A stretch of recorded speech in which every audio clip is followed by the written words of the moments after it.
Thanks for watching the Daily Debate live on Thursday. I'm Tagreed Hussein, and I have the pleasure of your company for the coming hour. We'll be reading together news headlines, stories that made headlines throughout Thursday and also the whole week. More than one headline to read. We'll be talking and delving more into Egypt's experience, Egypt's economic recovery, on the path of Egypt's economic reform, the steps that had been undertaken to create a conducive atmosphere for investments. We will be talking also about the Egyptian-Canadian Chamber of Commerce, who's honored to have the chairman of the chamber hosting him with us as a dear guest. And also we will be talking about the president addressing the nation in his address. More than one optimistic note, talking about more than one important project for the country, for Egypt. President Sisi had confirmed that the completion of the dry digging in the mega project of expanding the Suez Canal. He said that 1.7 million cubic meters of sand are going to be dredged in daily, saying that several heads of state have already been invited at the grand opening of the new waterway that has been planned for August the 6th. A very important project that is going to be historic, that is not going to serve Egypt but serve the whole world. The widening of the already operational canal is going to create a two-way lane for the ships passing through the canal, and that will double the country's revenues, hopefully by the year 2023.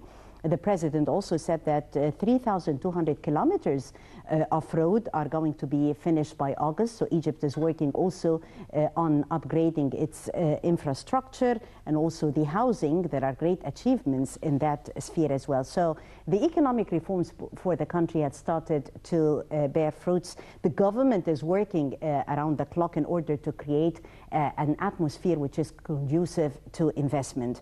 We'll be talking about that on the Daily Debate tonight. Let's first read more headlines in the top stories of the program, where the Prime Minister wraps up a visit to France. He meets with the French President in Paris. Prime Minister Mahlab met with French President François Hollande, wrapping up a two-day visit to France, during which he also met with his French counterpart, foreign and defense ministers. The cabinet official spokesman Houssem Qawish said that the French president had discussed with Mahlab was received at the Élysée Palace means of boosting bilateral relations and regional and international issues of mutual concern. He said that they discussed the developments in the Middle East, including in developments in Libya, including Syria, Iraq, as well as also the stalled Palestinian-Israeli peace talks. They discussed terrorism, that important file where Egypt is cooperating with different countries to combat terrorism, and they agreed on more efforts to be exerted in that regard.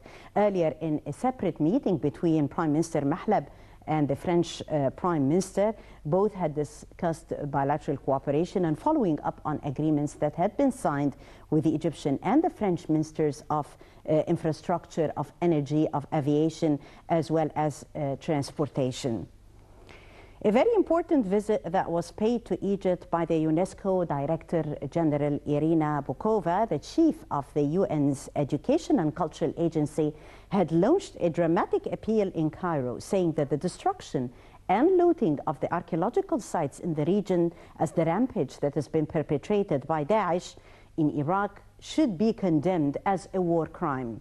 UNESCO Director General Irina Bokova told the inaugural session of a conference that opened in Egypt that theft and destruction of antiquities in the region was a tactic of war, as she termed.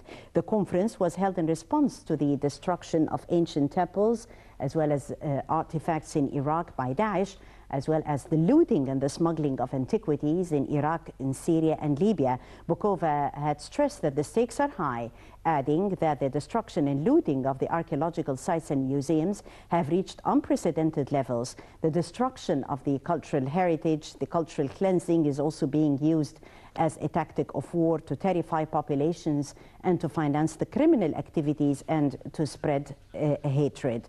Well, our correspondent Linda Abdellatif had attended this important conference and filed this report where we are going also to see more about the UNESCO chief's statements, who said that destruction and looting of archaeological sites in the region, she considered this as a war crime. Let's see.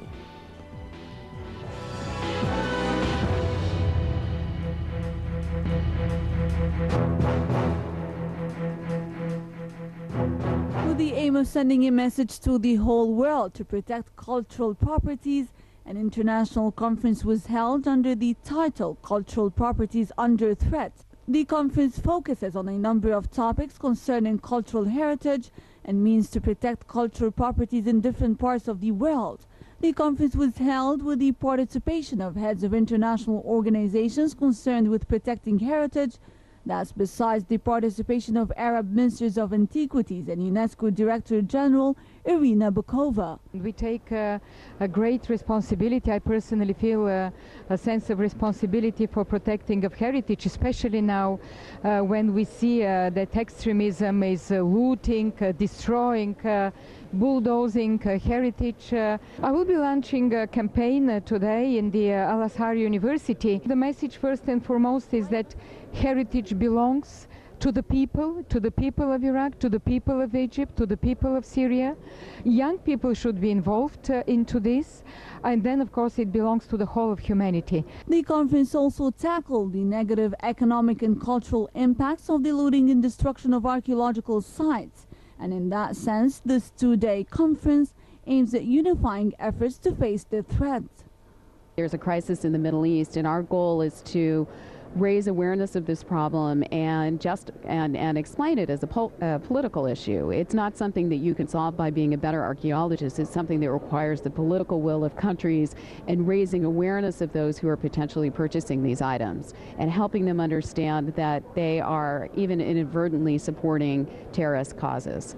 The cooperation between several organizations, governor and NGOs, the Ministry of Egyptian Foreign Affairs and the Ministry of Antiquities, UNESCO, the International Coalition of Antiquities, and the Institute of Middle East, all this, and 10 representatives of 10 Arab countries with high ranking presentation. It gives the idea, or give the spot, and especially a good message for all over the world. All of us are connected together, are united together. We have our cooperation to protect our heritage, because our heritage is not only our heritage, it is the heritage of the human being of all over the world. A global campaign, Unite for Heritage. And with your agreement, I wish also to invite you to join this campaign. With the heritage comprising an important aspect of a country's culture, different institutions are cooperating together to find out means to prevent the looting and destruction of cultural properties. And the main purpose of that is to protect those cultural heritages which are considered a country's national wealth. Linda Abdulatif, Nile TV International.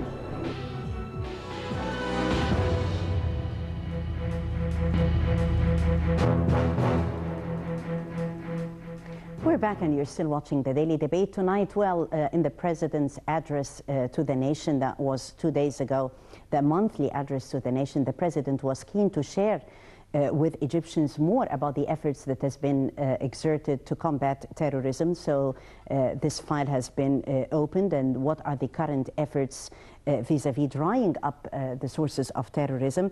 The President also talked about achievements during the past 10 months and Egypt on the way of sustainable development, the planned National Action Plan, the National Road Network.